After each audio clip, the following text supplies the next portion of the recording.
Dr. Gilad Isaacs is the Executive Director for the Institute of Economic Justice and joins us now to talk about the balance between the State of the Nation address as well as the subsequent budget speech. Dr. Isaacs, last year we saw the budget speech being delayed a number of times because of disagreement between the governing parties around the potential VAT increase and other related tax increases. The controversy around that resulted in VAT not being increased, and as a result, the fiscal room reduced quite significantly. But that also then brought upon a situation where certain government programs had to be cut back on and were affected by this. What do you think the balance between an ambitious program of government is versus its expenditure line items that correlate and support that? Thanks very much. And it's a good question, because what we're going to hear in the SONA is a touting of various successes which the president wants to highlight. One of those will be the success of improved fiscal sustainability. What we should remember in that instance is that that has unfortunately come at the cost of starving the public service of the needed resources, right? So we've seen the expenditure per healthcare user fall. We've seen the expenditure per pupil at school fall. We've seen class sizes grow. We've seen waiting lists increase.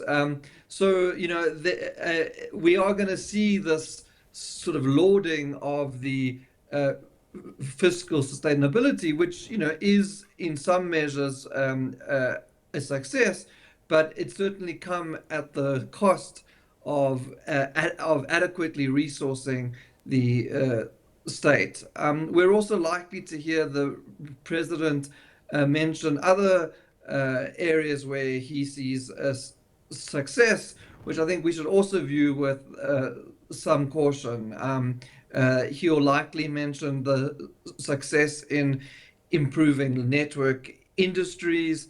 He'll likely speak about a purported success in reducing poverty and a few other areas like that.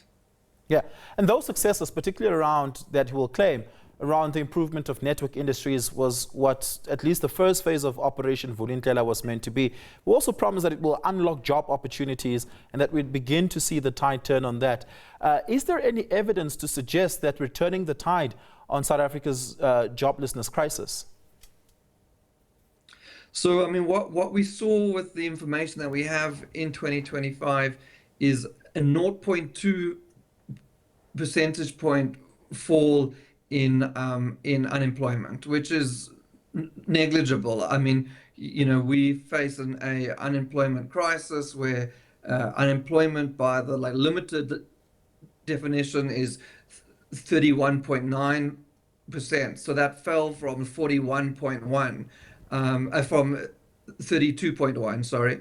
The expanded definition, which is, you know, those which have given up looking for work and other categories, is 42.4%. That's over 12.5 million unemployed. So, you know, to add 50,000 jobs in a year is really scratching the surface. What we also see is that there's more people exiting the labor market as discouraged work seekers than they are entering the labor market. So, yeah, you know, we really haven't turned a tide on employment. And you know what the president's also going to look at is to, you know, lay out a vision moving forward. And we've argued that not only have we not seen the sufficient progress backwards looking, but if we keep doing what we're doing now, we will see modest improvements, but this approach is incapable Yeah. of generating the investment growth and employment opportunities Just perhaps which we need. Just perhaps one last question to that, and I think this is quite important. Last year in the State of the Nation address, the President promised the country the employment of 10,000 new police officers that would take to our streets and help improve the country's fight against crime. And that later on wasn't fully carried out as a result of that because of the reduced fiscal room that came from the subsequent budget as a result of the VAT increase being struck down. In addition to that, the minimum wage, or at least the basic income grant rather, has not been inculcated as has been promised. In fact, it still remains somewhat of an ad hoc social relief of distress grant that many argue continues to place a strain on the budget, but no one is willing to do anything about it, either in converting it into a fully functional basic income grant and or scrapping it all together. And there seems to be a disjunct between what the policy promises are versus what is financially and fiscally possible. Do you think it is at all important to perhaps have a rehaul of some of the social expenditure promises and how that fits into our budget framework? Mm-hmm. I think what's important is to distinguish between what the National Treasury is prepared to do and what's possible, because those two things are not always the same. So I would argue, for instance, that it is possible to fulfill some of those promises if one raised the necessary revenue, and we've pointed to areas such as tax breaks for the very high income earners, a net wealth tax, a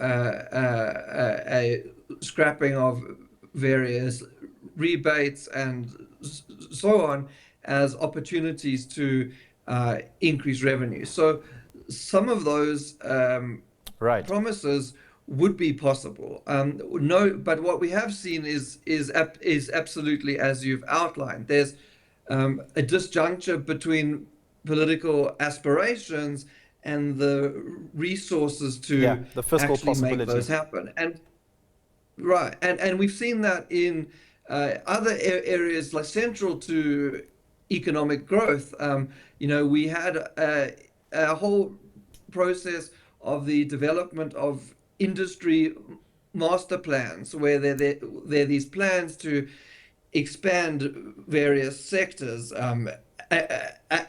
agriculture, agro-processing, minerals, so on. And yet there's no financing backing those plans. So if we continually have the National Treasury starving the rest of the state of resources, it's going to be impossible to fulfill the promises laid out. Yeah.